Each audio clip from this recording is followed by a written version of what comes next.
Friends, এই ধরনের question বারবার এসএসসি, সিজিএল, সিএইচএল, সিএমটিএসে জিজ্ঞাসা করা হয়। তো এই ধরনের কোয়েশ্চেনগুলো করা সবথেকে ন্যূনতম মানে সবথেকে ভালো টেকনিক কী হতে পারে? ভালো করে শুনুন।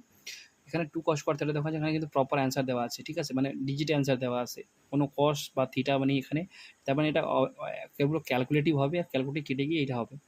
আমরা বেসিক্যালি জানি যে এটাকে তো আমরা কিছু করতে পারছি না। এখানে আমরা একটা জিনিস করতে পারতাম যে এটা cos স্কয়ার থিটা মানে sin স্কয়ার লিখতে পারতাম। কিন্তু লিখে কিছু করা যাবে না এটাকে। এটা আমি ছেড়ে দিলাম। অসুবিধা নেই আমার। এটাকে 2 cos স্কয়ার থিটা -1 করে দিলাম।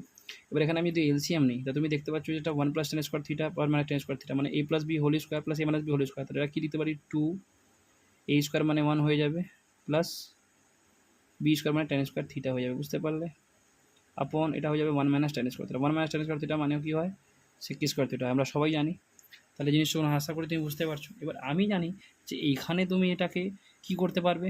এটাকে তুমি আরও চেঞ্জ করে লিখতে পারো কিরম লিখতে পারো? যেটা cos sec স্কয়ার থিটা দেওয়া রয়েছে, আমি এটাকে এর তলে লিখতে পারতাম, কোনো অসুবিধে হতো না আমার। তাহলে এইখানে যদি বেসিক্যালি তুমি বোঝো যে 2 cos স্কয়ার থিটা -1টাকে আমি কী লিখতে পারি, তো sec স্কয়ার থিটাকে তুমি কী লিখতে পারো? এটাকে sec স্কয়ার থিটাকে তো তুমি 1 - tan স্কয়ার থিটা লিখতে পারো, আর তো কিছু লিখতে পারো না।